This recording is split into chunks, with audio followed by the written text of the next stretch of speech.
नमस्ते।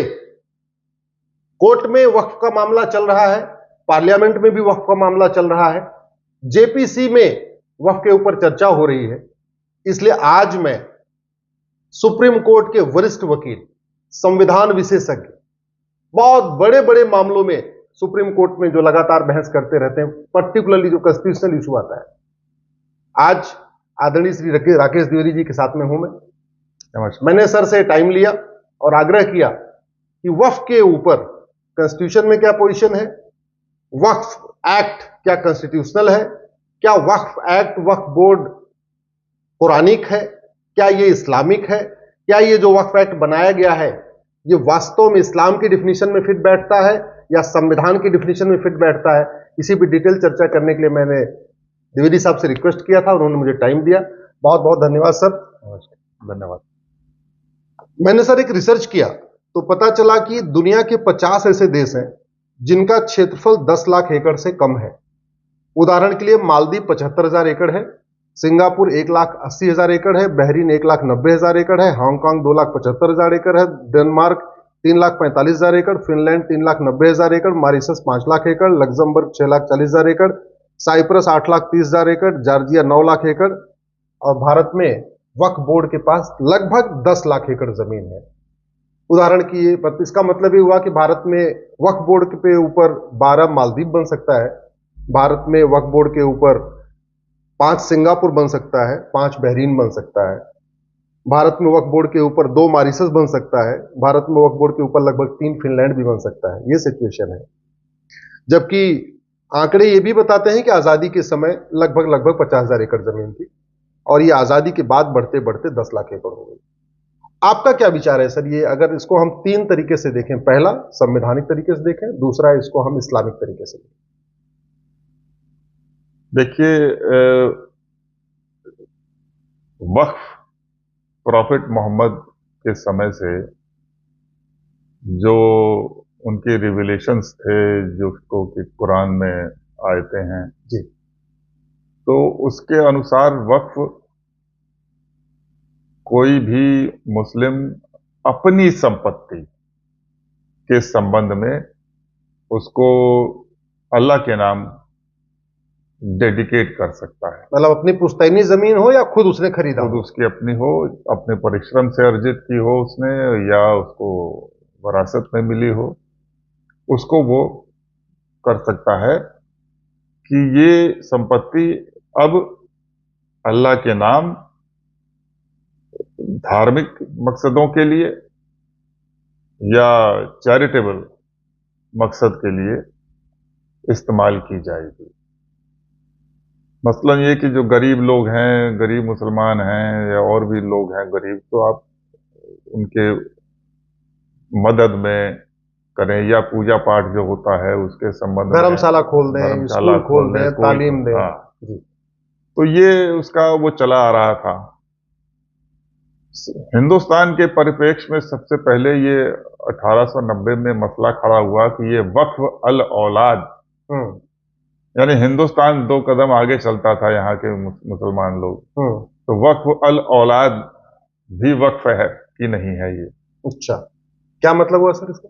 वक्फ अल औलाद वो वक्फ, इन्होंने कहा कि वो कंसेप्ट है कि जहां आप अपनी औलाद के लिए वक्फ कर रहे हैं। अच्छा, है तो अल्लाह के नाम, मगर उससे जो भी आमदनी होगी या प्राप्ति होगी वो आपके ही पुत्र परिवार वालों के लिए इस्तेमाल होगी। मतलब हम धर्मशाला बना दें और वो धर्मशाला हमारे बच्चों के काम आएगा, ऐसा?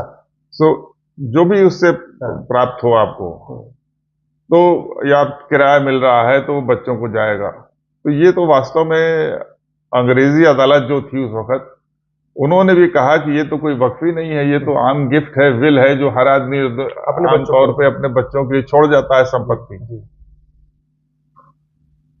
यहां तक कि प्रिवी काउंसिल पहुंचा 1896 में मसला, और प्रिवी काउंसिल ने उसको नकार दिया कि नहीं, ये कोई वक्फ नहीं हो सकता। अब राजनीति देखिए, जब ये वो वक्त था कि जब देश करवट बदल रहा था, एक तरफ कांग्रेस बन चुकी थी, एक तरफ मुस्लिम लीग की बनाने की तैयारी हो रही थी। 1905 में बंगाल को तोड़ करके हवा दिया गया कम्युनिज्म को, और सेपरेट इलेक्टोरेट भी लाया गया, और उसी से जुड़ा हिंदुस्तान में स्वदेशी आंदोलन वगैरह आरंभ हो गया। बंगाल में सुरेंद्रनाथ बनर्जी और बंबई में तिलक, और बाद में सावरकर भी उसमें जुड़े। विदेशी संपत्तियों को जलाया गया। ये वो वक्त था कि जब देश की भी पूंजीपतियों को बढ़त मिली इससे। ऐसे वक्त पर 1911 में कलकत्ता से हटा करके वो दिल्ली में राजधानी आई, और उसी वक्त पर जो है बंगाल जिसको तोड़ा गया था उसको फिर से जोड़ दिया गया। जोड़ने से मुसलमान नाराज।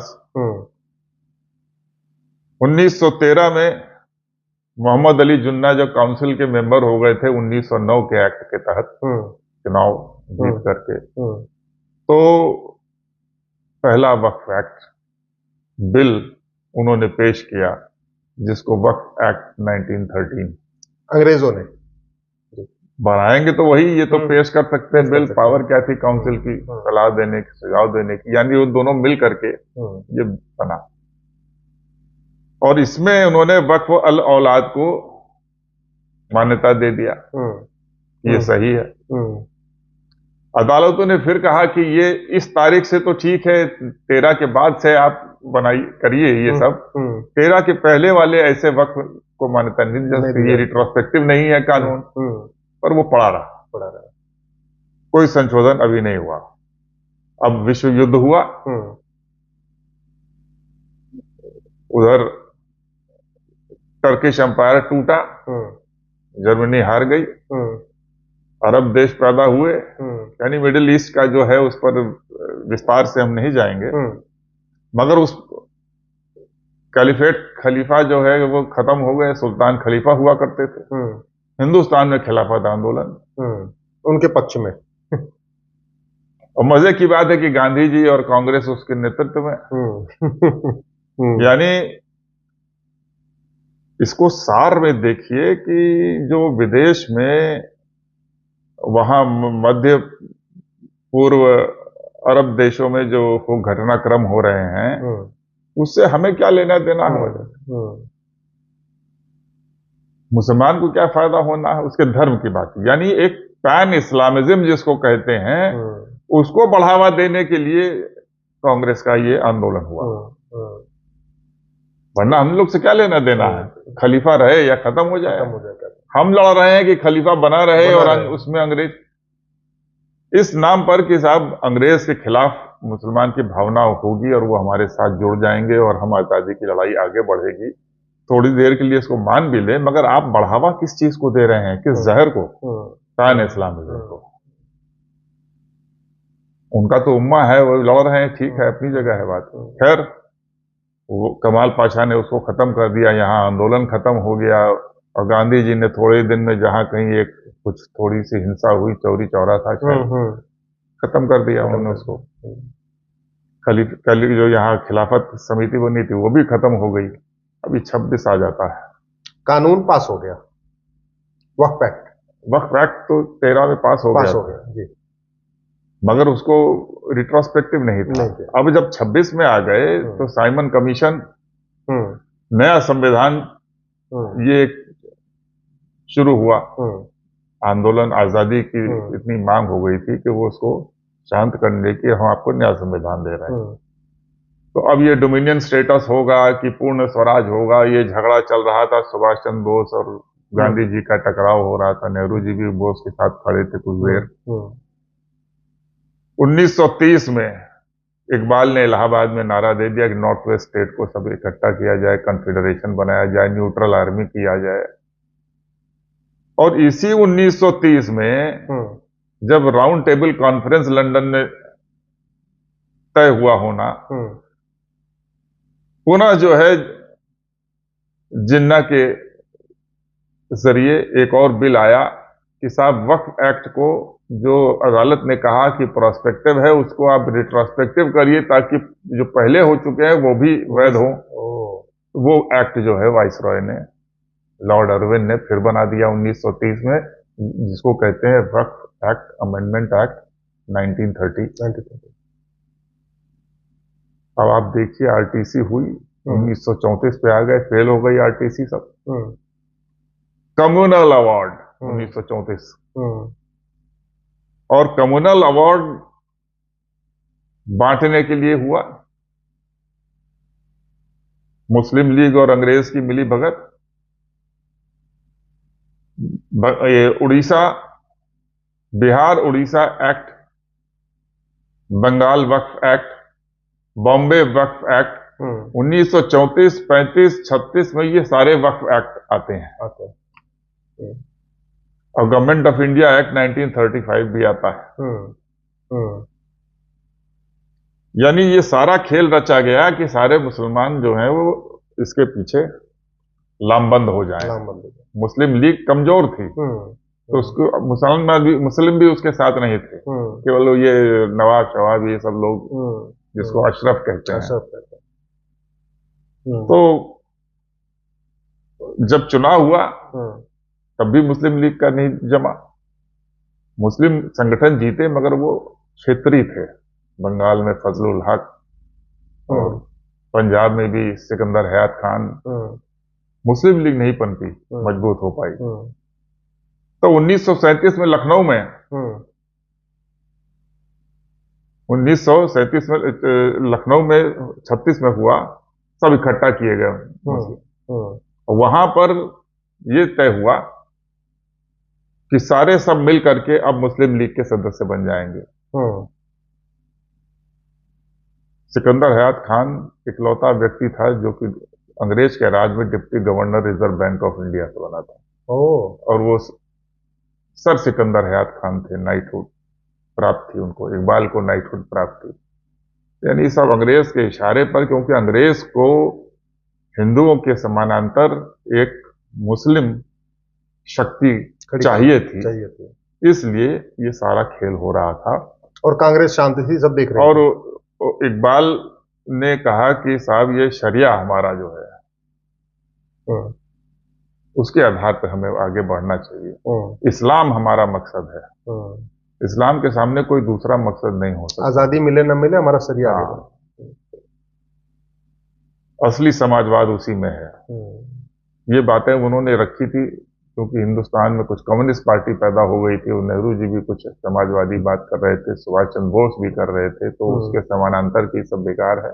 असली इस्लाम, असली सोशलिज्म इस्लाम में, असली इस्लाम समाजवाद। उन्होंने कहना कि देर नहीं थी, 1937 में शरिया एक्ट लागू हो गया। ये बैकग्राउंड थी 1937 वाले शरीयत एक्ट की, जो आज भी चल रहा है। हाँ, आज भी चल रहा है। आर्टिकल 372 की बदौलत। तो ये खेल सारा कहने का है कि जो वक्फ का सिलसिला था और वक्फ के दायरे बढ़ाते चले गए और शरिया को लागू किया गया, ये सब खेल था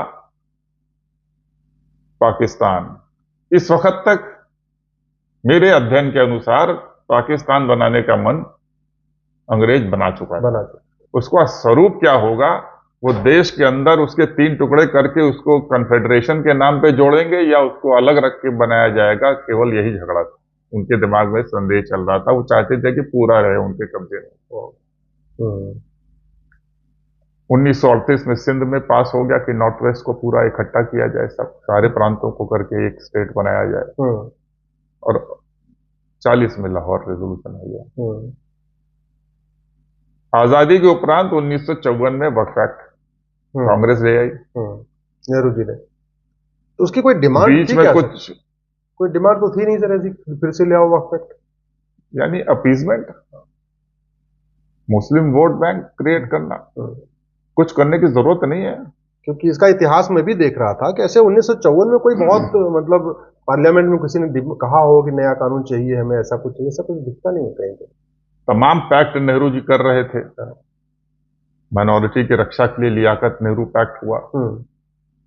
वक्फ के बारे में क्यों नहीं कर लिया कि जो हमारी देवोत्तर संपत्ति है हिंदुओं की पाकिस्तान में और बांग्लादेश में,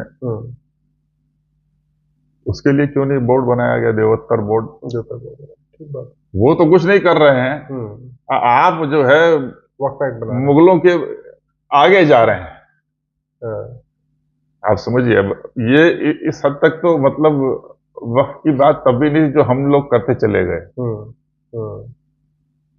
अब आपने उसके अंदर जो ग्रांट्स हुए थे, बादशाहों ने दिए थे, अकबर बादशाह ने, शाहजहां ने, जहांगीर ने, औरंगजेब ने, उनके गवर्नर तक ने जो ग्रांट दिए, बंगाल में, केरल में, हर जगह, या निजाम ने दिए, निजाम शाही, अदिल शाही, दक्षिण में जो थे, वो सब लोग जो ग्रांट दिए, सूफियों को ग्रांट दिया, मॉस्क को ग्रांट दिया, मदरसों को ग्रांट दिया, वो सब ग्रांट 50 गांव दे दिए आपको, 20 गांव दूसरे को दे दिए, और वो सब ग्रांट वक्त उनको ढूंढ ढूंढ कर। ये सर अच्छा हुआ आपने बोल दिया।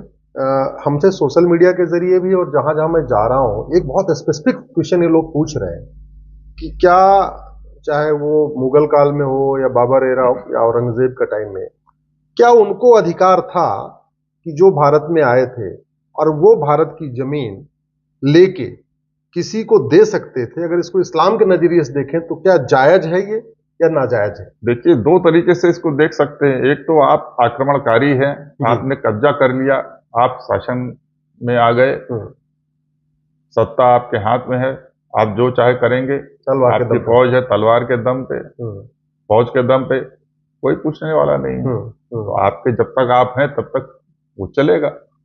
मगर कुरान के हिसाब से, इस्लाम के हिसाब से अगर आप देखेंगे तो आप अपनी संपत्ति पे कर सकते हैं। आप बाहर से आए आक्रमण करके और दूसरे देश की जमीन पे कब्जा कर लिए, उस पे आप ठीक है, उसका इस्तेमाल जो चाहे करिए तब तक, मगर वक्फ नहीं हो सकता उसका, क्योंकि आपने जायज तरीके से नहीं लिया, नहीं है उसको, आपने परिश्रम से अर्जित नहीं किया है, और किसी ने आपको डोनेट भी नहीं किया। तो मतलब ये जो आए थे यहाँ पे, वो अगर मंगोल से आए, जहां से आए, वो अपने गांव में, अपने क्षेत्र में जो उनको वक्फ करना है करे, लेकिन भारत की जमीन को वक्फ नहीं कर सकते। आप वक्फ क्या कर देंगे? आप करने को करते, जो चाहे नाम देते रहिए उसको, ग्रांट कर दिया आपने उसको, ग्रांट कहिए, वक्फ कहिए, जो चाहे कहिए, मगर कुरान इस्लाम के हिसाब से वो वक्फ नहीं हो सकता। एक तो ये हो गया सर जो बाहर से आए, दूसरा जो नवाब यहीं के थे और बाद में उनको कुछ जमींदारी दे दी गई, 20 गांव, 50 गांव, 30 गांव, ऐसे जगह जगह दी गई, उनको क्या अधिकार था वक्फ करने? वो तो खुद ही अपना ग्रांट पर है, या उनके नुमाइंदे हैं। जैसे बंगाल का गवर्नर जो है वो बादशाह का नुमाइंदा है, ठीक है। तो जो भी काम कर रहा है बादशाह के नाम पे कर रहा है, बादशाह के नाम पे कर रहा है। और जो नवाब जिसको ग्रांट मिली है, क्योंकि उस जमाने में था क्या कि जो मुगल लोग थे वो तमाम नवाब पैदा करते थे और तमाम ऐसे मनसबदार पैदा करते थे जो कि जंग के समय पर अपनी फौज को उनको सुपुर्द करते थे, तब तक अपने रखते थे वो। तो इसका मतलब ये हुआ है सर कि दो कंडीशन हो गई, एक तो अपनी पुश्तैनी जमीन हो या अपनी कमाई हुई जमीन हो, दूसरा वो जमीन जायज तरीके से कमाई हो। मतलब किसी को किडनैप करके अपने नाम पे रजिस्ट्री जमीन करा लिया तो वो भी वक्फ नहीं कर सकते, जायज तरीके से, नाजायज तरीके से नहीं। किसी का मर्डर करके, किसी की हत्या करके या तलवार के दम पे छीन लिया, छीन के फिर कह रहे हैं हम तो वक्फ कर रहे हैं, वो नहीं हो सकता। तो एक तरीके से फिर ये जो सिस्टम चल रहा है, जिसको लोग बार बार चिल्ला रहे हैं, जेपीसी में देखा मैं बहुत सारी आवाजें उठ रही हैं, इसका मतलब ये फिर तो ये जो पूरा प्रोसेस है, अब ये अनकुरानिक है और अन इस्लामिक हो गया फिर तो पूरा। अन इस्लामिक है, अनकुरानिक है, और अनैतिक है, अनजस्ट है, इमोरल है, अनजस्ट है। आप का संविधान कहता है justice, social, economic and political preamble में। हाँ, भारत का संविधान कहता है, ठीक बात है। इक्वालिटी, हाँ, लिबर्टी, फ्रेटर्निटी की बात करता है। हाँ।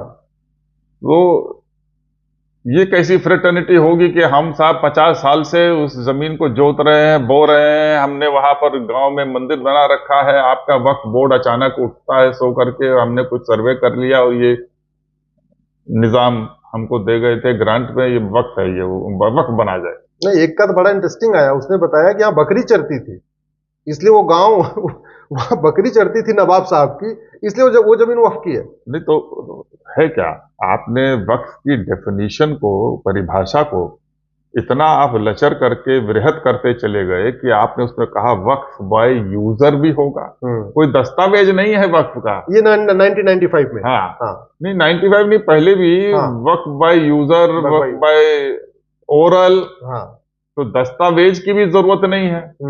अरे भाई, कोई आप जहांगीर का उसका कागज दिखाने की जरूरत थोड़ी है। आज तो शाहजहां का मकबरा है, वहां ताजमहल के अंदर आप कहिए वक्फ है, वो भी एक लड़ाई। ये वक्फ की संपत्ति है। आपके हिसाब से क्या है सर? मान लीजिए जहां मकबरा बना हुआ है या कुछ उनका पक्का कब्रिस्तान बना हुआ है, वो देखिए, वक्फ मान सकते हैं उसको? नहीं मानने की बात तो ये है कि वो अब तो बोर्ड के हाथ में है ना। और इस्लाम के हिसाब से जो उनकी समझ है उससे वो तय करेंगे।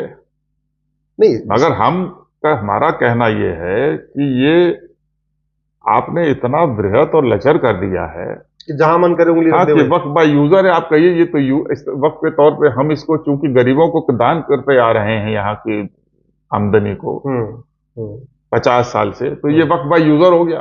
ये क्या वक्फ बाय यूजर हो गया? और किसी को डेडिकेट करना पड़ चाहिए ना। वो डेडिकेशन इससे थोड़ी होगा कि हमारी संपत्ति को इस्तेमाल किया जा रहा है कि हम चले गए, हमारा ये मकान है, इस मकान को अस्पताल आंख का खोल दिया गया, लोगों को फायदा मिल रहा है, तो ये वक्फ हो गया। तो वक्फ बाय यूजर ओरल, जिसका कोई प्रमाण नहीं है। यहाँ कौन है हिंदू और मुसलमान जो उस समय का है जो बताएगा कि वो उन्होंने किया था कि नहीं किया था? एक सर अभी मैंने देखा बयान एक हैदराबाद और यही नहीं, माफ कीजिएगा, यही नहीं, अब उन्होंने 95 के एक्ट में अब आप देखिए और एक्सपेंड कर दिया। जो शामिलात पट्टी है, शामिलात दे है, ये पंजाब और इस तरफ के इलाके में बहुत होता है कि जो, और बाकी जगह भी, जिसको हम कॉमन लैंड बोलते हैं, जहां सारे गांव की भेड़ बकरी चरेगी या आप समान रूप से किसी काम के लिए खेल का इस्तेमाल मैदान, करेंगे, ऊसर जमीन, खेल के लिए इस्तेमाल करेंगे, जनवास वगैरह, शादी विवाह जहां बारात रुकती है, हाँ, सो वो भी उसको जोड़ दिया क्लॉज। तो वो भी चला गया बाहर। और हम भुगत क्या रहे हैं? तो पता चला कि वो म्यूनिसिपैलिटी की जमीन है, अदालत की जमीन है। और दिल्ली में तो 70% दिल्ली वक्फ है फिर। मतलब ये, अब इसका माने क्या है कि हमारी संपत्ति कल को आप कहिए जोरबाग जो है वो वक्फ है। उधर करबला है, इधर टूम है सफदरजंग की, इधर टूम है लोधी की, तो ये पूरा वक्फ हो गया। पूरा वक्त हो गया। तो हम लोग जो संपत्ति अर्जित किए हैं अपनी, हम सब जो है जो वक्फ बोर्ड के पास जाएं और मतलब पूरा लोधी रोड, बाबर रोड, हुमायूं मतलब रोड, तुगलक रोड, ये तो मतलब एकदम ही अनजस्ट। तो सर इस कानून में आपके हिसाब से फिर क्या क्या बदलाव की जरूरत है आपको? आपको लगता है इस कानून के रखने की जरूरत है या कि इसको खत्म करेगा कि uniform charity code, uniform endowment code या यूनिफॉर्म प्रॉपर्टी कोड? अगर आप uniform code, religious and charitable endowment trust act बना करके सारे चाहे किसी धर्म के हों, सबके लिए कॉमन, वो तो बेस्ट है, बेस्ट है। पर मेरा कहना यह है कि आप अलग अलग कानून भी रखना चाहते हैं, कोई बात नहीं है, मगर वो मूल रूप से और सब्सटैंशियली अधिकाधिक समानता होनी चाहिए उसमें। इस प्रकार की एक धर्म या पंथ के जो वक्फ हैं, उनको ट्रस्ट हैं, उनको तो इस प्रकार से मान्यता है। और दूसरी तरफ जो तमाम तमिलनाडु और कर्नाटका ने हिंदू एंडाउमेंट एक्ट बना रखे हैं, उसमें टेम्पल में करे क्या है, सब कलेक्टर, कमिश्नर, डिप्टी कमिश्नर और सब है वही अर्चका बनाएंगे। और यानी जरा देखिए दोनों का, ये आर्टिकल 14 है, ये इक्वालिटी है, फ्रेटर्निटी है। ये एक तरफ तो मतलब आप जहां उंगली रख दें तो वक्फ है, लेकिन उनकी मजहब के आधार पे बनाएंगे सर, तो जो मेरे मन में एक सवाल है, फिर तो हिंदू के लिए हिंदू बोर्ड, हिंदू ट्रिब्यूनल होना चाहिए, जैन के लिए जैन बोर्ड, जैन ट्रिब्यूनल होना चाहिए, भाई के लिए भाई बोर्ड, भाई ट्रिब्यूनल, फिर तो सिख के लिए अपना बोर्ड ट्रिब्यूनल, जैन बौद्ध के लिए अपना बोर्ड ट्रिब्यूनल। ठीक बात है, कितने बोर्ड कितने ट्रिब्यूनल बने? आपकी बात ठीक है, कितने बोर्ड बनाएंगे ये तो एक व्यवहारिक बात है ना। तो मैंने कहा कि एक बने, सबसे यूनिफॉर्म बने, यूनिफॉर्म चैरिटी कोड एक हो, सबके लिए सबसे बेहतर है। पर आप अलग भी बना रहे हैं तो कानून एक से होने चाहिए, कानून एक स्तर पे होने चाहिए। ये नहीं है कि हिंदुओं का ये है कि जहां पूरे तौर से जकड़े हुए हैं और यहाँ जो पूरी आजादी दे रखी, यहाँ तक कि जहां उंगली रख दे वो। हमें ये तो एकदम असमानता है, डिस्क्रिमिनेशन है, आर्टिकल 14 का क्लियर वायलेशन है इसमें, और धर्म के आधार पर वायलेशन है ये। मगर सबसे बड़ी चीज है कि ये जो आप बिल बना रखा है, जेपीसी के सामने है, ये सब संशोधन प्रक्रियात्मक है, प्रोसीजरल है। रेवेन्यू तय करेगा और वो तय करेंगे और सिविल कोर्ट करेगी, ये तो फोरम की बात है केवल।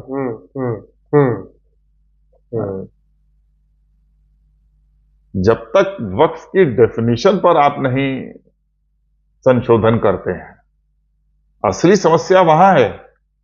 ये जो ग्रांट आपने रखा हुआ है वहां पर, जो बादशाहों की, आज कोई हम हैं, हमने ग्रांट कर दी, वो ठीक है, मगर जो मुगल बादशाह थे, जो सल्तनत के बादशाह थे, नवाब थे, और जो नवाब हैं, निजाम हैं, इनकी जमीन, या जो मुगलों के गवर्नर थे, इन लोगों ने जो ग्रांट दिए हैं वो सॉवरेन ग्रांट है, और उनको एक प्राविधान इस एक्ट में होना चाहिए, बिल में, कि ये सब रद्द है, और फिर जमीन सरकार टेक ओवर कर ले। सॉवरेन का ग्रांट है, सॉवरेन ने ग्रांट वापस ले लिया, और ये हम नहीं कह रहे, ये देखिए, ये जजमेंट है, ये जस्टिस हेमंत गुप्ता और जस्टिस वी रामा सुब्रमण्यम, 7 फरवरी 2022 का, 2016 का, हाँ 2016 का है, देखा मैंने, 2016 का है, 2016 पिटीशन है, हाँ अच्छा, पिटीशन 2016 की, जी। Judgment civil appeal 10,770 of 2016, state of Andhra versus AP state Waqf board, जिसपे उन्होंने कहा कि सॉवरेन जो है, जो आज का सॉवरेन है, यानी पार्लियामेंट, और वो उसको पुराने ग्रांट को खत्म कर सकती है। सॉवरेन ने दिया था तत्कालीन, और आज के सॉवरेन ने खत्म कर दिया। वो कह रहे हैं, the sovereign who had the right to give jagir village for service had a right to take away that right as well, therefore the abolition of jagir by the regulation was absolute. उन्होंने कानून को कहा ठीक है, तो ये काम हो सकता है, हम क्यों कर रहे हैं? भाई, हम सड़कों के नाम बदलना चाहते हैं, औरंगजेब का, अकबर का, सबका, क्या फायदा? जो असली चीज तो ये है, जो उनके नाम पर यहाँ चली जा रही है, जिसको कि वक्त का कवर दे दिया गया है, उसको समाप्त करिए। सड़कें से अकेले क्या होगा? सड़क कर दिया, अच्छा किया।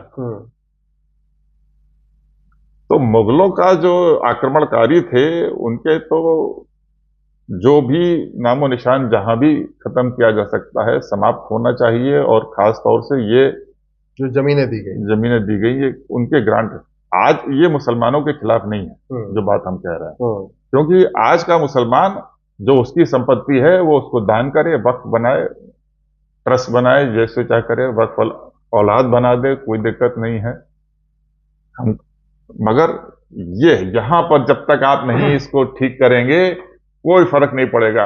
आप सिविल कोर्ट को दे दीजिए, वहां दे दीजिए, 40 साल लगेगा मुकदमा तय करने में, और हम अपनी संपत्ति का मुकदमा लड़ते रहेंगे अपने जीवन काल में। इसका मतलब ये जो डीएम को पावर दे दिया उसको इन्वेस्टिगेशन करने की, और ये वो तब तक सक्सेस नहीं हो सकती, तब तक उसका फ्रूटफुल रिजल्ट नहीं आएगा, जब तक पहले वह वक्त डिफाइन नहीं होगा, वक्त की डेफिनेशन को। दूसरा, जो मुगलों, बादशाहों या नवाबों या निजामों की जमीन थी, उसको सरकार उसको टेक ओवर करके अपने काम में नहीं लेती, या जो ग्रांट को रद्द करे, और जो कॉमन लैंड शामिल किया 1995 में, उसको वापस खत्म करे। एक सवाल सर ये बनता है कि भारत में है तो ट्रिब्यूनल बहुत सारे, लेकिन मजहब के आधार पर एक ही ट्रिब्यूनल है। भाई, आपका जीएसटी ट्रिब्यूनल है, एनजीटी है, आपका इनकम टैक्स, वो तो ठीक है, वो सिविल कोर्ट को दे रहे हैं, अच्छा कर रहे हैं, कोई दिक्कत नहीं है। अच्छा, ठीक है। भाई, अगर कॉमन एक्ट सरकार बनाती है इसका रिलीजियस एंड चैरिटेबल का, जी, तो कॉमन ट्राइब्यूनल हो जाएगी। और नहीं भी आप कर रहे हैं तो आपने सिविल कोर्ट को कर दिया, ठीक है, पर उससे होगा क्या? वो उंगलियां रखते रहेंगे और हम लड़ते रहेंगे कि साहब ये वक्त नहीं है, बोझा हमारे ऊपर दिखाने का कि ये वक्त नहीं है। चलिए सर, इसकी लड़ाई हम लोग तो कोर्ट में लड़ी रहे, आशा करते हैं कि पार्लियामेंट में जेपी से कुछ अच्छा निकलेगा। तो कुल मिला के सर का ये कहना है, ये वर्तमान जो व्यवस्था है अनकॉन्स्टिट्यूशनल है, अन इस्लामिक है, अन कुरानिक है। मुगलों को, निजामों को, बादशाहों को, उनके नवाबों को वक्फ का अधिकार नहीं था, क्योंकि ये जमीन भारत के लोगों की थी, और भारत के लोगों ने उनको दान नहीं किया था, भारत के लोगों से उन्होंने तलवार के दम पे छीना था। वक्फ वो जमीन की जाती है जो अपनी पुश्तैनी जमीन हो या खुद अपनी मेहनत की कमाई से लिया हो, किसी का मर्डर करके, किसी की जबरदस्ती कब्जा करके जो हथियाई गई जमीन है वो भी वक्फ नहीं हो सकती है। तो अल्टीमेटली ये व्यवस्था ठीक नहीं है। हम लोग कोशिश करेंगे अपनी बात जेपीसी में भी रखने के लिए, हम लोग कोशिश करेंगे चिट्ठी लिखने के लिए भी सबको, और अगर हमें अवसर मिला तो हम अपनी बात जेपीसी में भी जाके कहेंगे। सर ने हमको ये भी कहा है कि जो हमारी पीआईएल चल रही है वक्फ बोर्ड की, वो सर बहस भी करेंगे, ये भी आपने वादा कर दिया है। तो फिर किसी मुद्दे पे सर से चर्चा करेंगे।